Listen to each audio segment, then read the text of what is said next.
मुझे बताया गया है कि इस कार्यक्रम में अमेरिका, ब्रिटेन, रूस, हंगेरी समेत कई देशों से लोग पहुंचे हैं। आप सभी का भी बहुत बहुत अभिवादन। साथियों, आज का दिन बहुत ही महत्वपूर्ण है।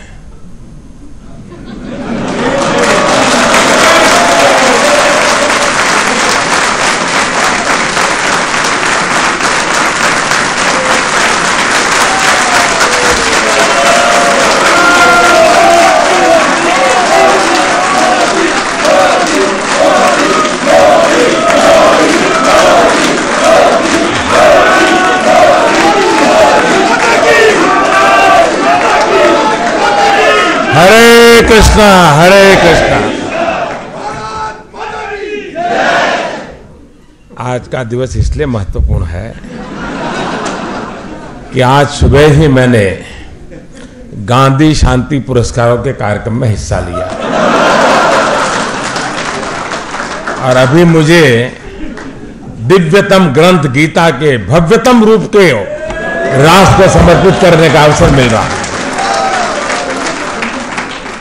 यह अवसर मेरे लिए और भी खास है क्योंकि मैं उस जगह खड़ा हूं जहां करीब 2 दशक पहले अटल बिहारी वाजपेयी जी ने इस मंदिर परिषद का शिलान्यास किया। साथियों, दुनिया की यह भव्यतम श्रीमद् भगवद गीता 3 मीटर लंबी और 800 किलो की है। ये सिर्फ अपने आकार की वजह से ही खास नहीं है, वास्तव में सदियों तक दुनिया को दिए गए महान भारतीय ज्ञान का प्रतीक बनकर के, एक प्रतीक चिन्ह बनकर के रहने वाली है। इस गीता को बनाने में इस्कॉन से जुड़े आप सभी ने अपना पूरा सामर्थ्य और रचनात्मकता लगाई है।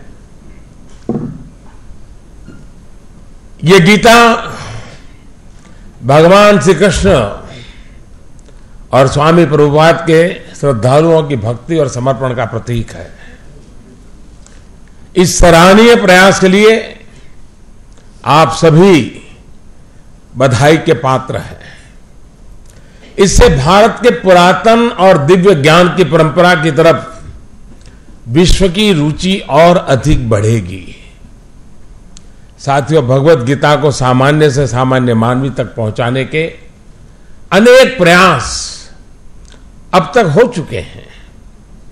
सबसे छोटी गीता से लेकर सबसे बड़ी गीता तक इस दिव्य ज्ञान को सरल और सुलभ कराने के लिए निरंतर कोशिश हुई है।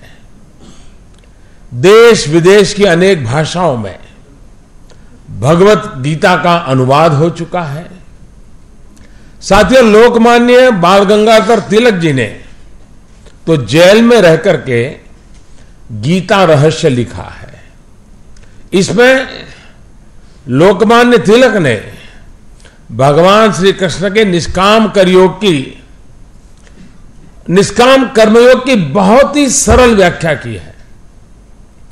उन्होंने लिखा है कि गीता के संदेश का प्रभाव केवल दार्शनिक या विद्वानों की चर्चा तक सीमित नहीं है, बल्कि आचार विचार के क्षेत्र में भी वो सदैव जीता जागता प्रतीत होता है। लोकमान्य तिलक ने मराठी में गीता के ज्ञान को सामान्य मानवी तक पहुंचाया और गुजराती में भी इसका अनुवाद कराया। इसी गुजराती अनुवाद को राष्ट्रपिता महात्मा गांधी ने जेल में पढ़ा और इससे गांधी जी को भगवद गीता अकॉर्डिंग टू गांधी को लिखने में बहुत अधिक मदद मिली। इस रचना के माध्यम से गांधी जी ने गीता का एक और पक्ष दुनिया के सामने रखा।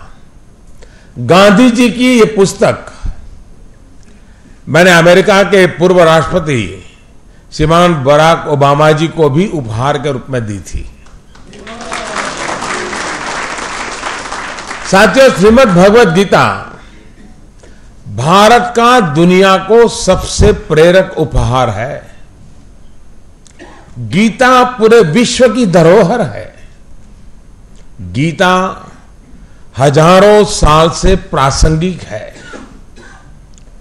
विश्व के नेताओं से लेकर सामान्य मानवी तक सभी को गीता ने लोक हित में कर्म करने का मार्ग दिखाया है। भारत के करीब करीब हर घर में तो किसी न किसी रूप में भगवत गीता विराजमान है ही। दुनिया भर की अनेक महान विभूतियां भी इसकी दिव्यता से अछूती नहीं रह पाई। ज्ञान से लेकर विज्ञान तक हर क्षेत्र के अनेक लोगों की प्रेरणा कुरुक्षेत्र के मैदान पर कही गई ये अमर वाणी है। साथियों, मशहूर जर्मन फिलोसोफर शोपेनहावर ने लिखा था, गीता और उपनिषद के अध्ययन से अधिक हितकर संपूर्ण विश्व में कोई अध्ययन नहीं है। जिसने मेरे जीवन को शांति से परिचित कराया और मेरी मृत्यु को भी अनंत शांति का भरोसा दिया। ये बातें उन्होंने उस दौर में कही जब हमारा देश गुलामी की बेड़ियों में जकड़ा हुआ था। हमारी संस्कृति, हमारी परंपरा को भी कुचलने के अनेक प्रयास किए जा रहे थे। भारतीय दर्शन को नीचा दिखाने के भरपूर प्रयास चल रहे थे। साथियों, दुनिया को भारत के इस पुरातन ज्ञान से, पवित्रता से परिचित कराने का एक बड़ा प्रयास मंच पर विराजमान विभूतियों ने किया है और मेरे सामने मौजूद अनेक विद्वानों और भक्तों ने भी किया है। श्रील भक्ति वेदांत स्वामी प्रभुपाद जी ने तो खुद को भगवत गीता के लिए समर्पित कर दिया था। जिस प्रकार गांधी जी के लिए गीता और सत्याग्रह जीवन का अहम हिस्सा रहा है, उसी तरह स्वामी जी के लिए भी मानवता की सेवा के ये दो मार्ग हमेशा प्रिय रहे। यही कारण है कि उन्होंने पहले गांधी जी के नेतृत्व में भारत छोड़ो आंदोलन में हिस्सा भी लिया था और देश के आजाद होने के बाद वो मानव मुक्ति की अलग जगाने दुनिया के भ्रमण पर निकल गए। अपनी मजबूत इच्छा शक्ति से हर प्रकार की चुनौतियों का सामना करते हुए उन्होंने इस्कॉन जैसा एक अभियान छेड़ा जो आज भगवान श्री कृष्ण के दिखाए मार्ग से दुनिया को परिचित कराने में जुटा हुआ है।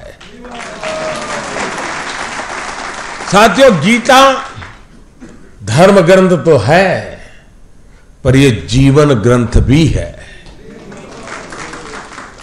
हम किसी भी देश के हो, किसी भी पंथ के मानने वाले हो, पर हर दिन समस्याएं घेरती रहती हैं। हम जब भी वीर अर्जुन की तरह अनिर्णय के दोहराए पर खड़े होते हैं, तो श्रीमद् भगवद गीता हमें सेवा और समर्पण के रास्ते इन समस्याओं के हल दिखाती है। अगर आप एक विद्यार्थी हैं और अनिर्णय की स्थिति में है, आप किसी देश के राष्ट्राध्यक्ष हैं या फिर मोक्ष की कामना रखने वाले आप योगी हैं, आपको अपने हर प्रश्न का उत्तर श्रीमद् भगवद गीता में मिल जाएगा। मैं तो मानता हूं कि गीता मानव जीवन की सबसे बड़ी मैनुअल बुक है। जीवन की हर समस्या का हल गीता में कहीं न कहीं मिल जाता है। अब प्रभु ने तो स्पष्ट कहा है, परित्राणाय साधूनाम विनाशाय च दुष्कृताम धर्म संस्थापनार्थाय संभवामि युगे युगे।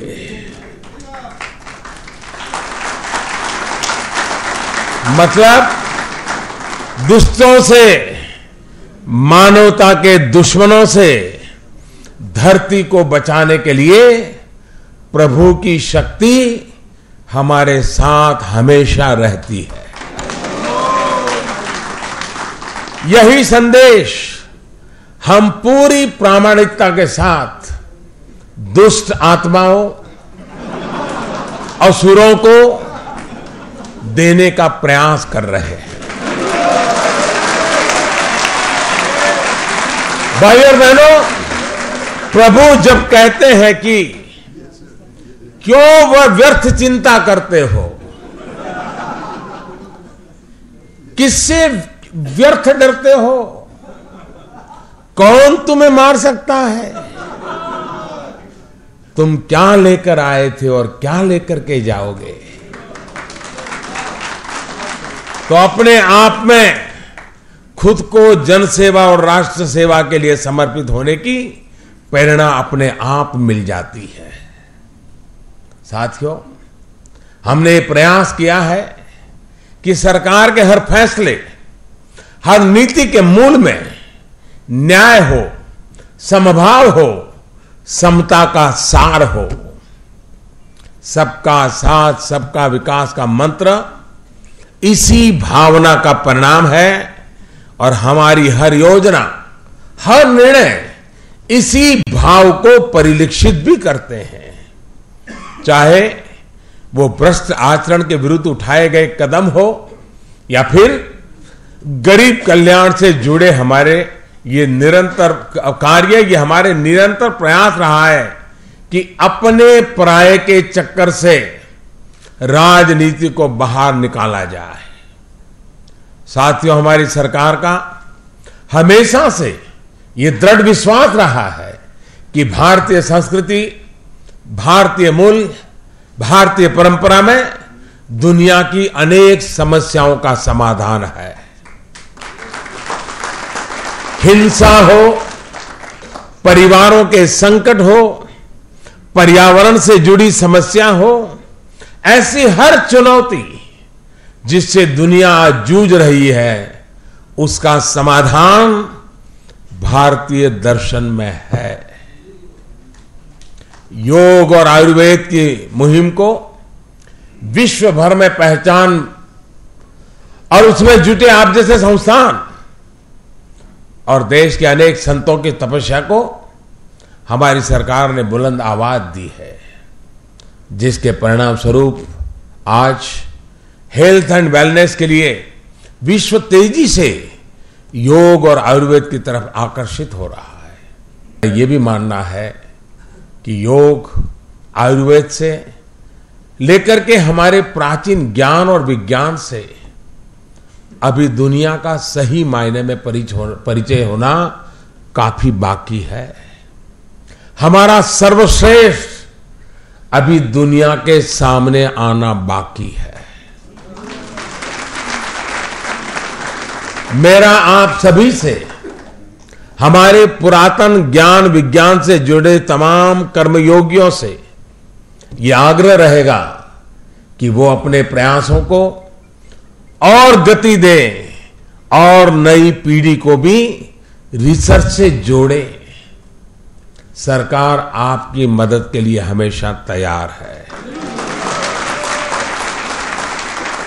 एक बार फिर इस्कॉन से जुड़े हर भक्त को, हर भारतवासी को, मानवता में विश्वास रखने वाले दुनिया के हर व्यक्ति को इस दिव्य भगवत गीता के लिए मेरी तरफ से बहुत बहुत बधाई।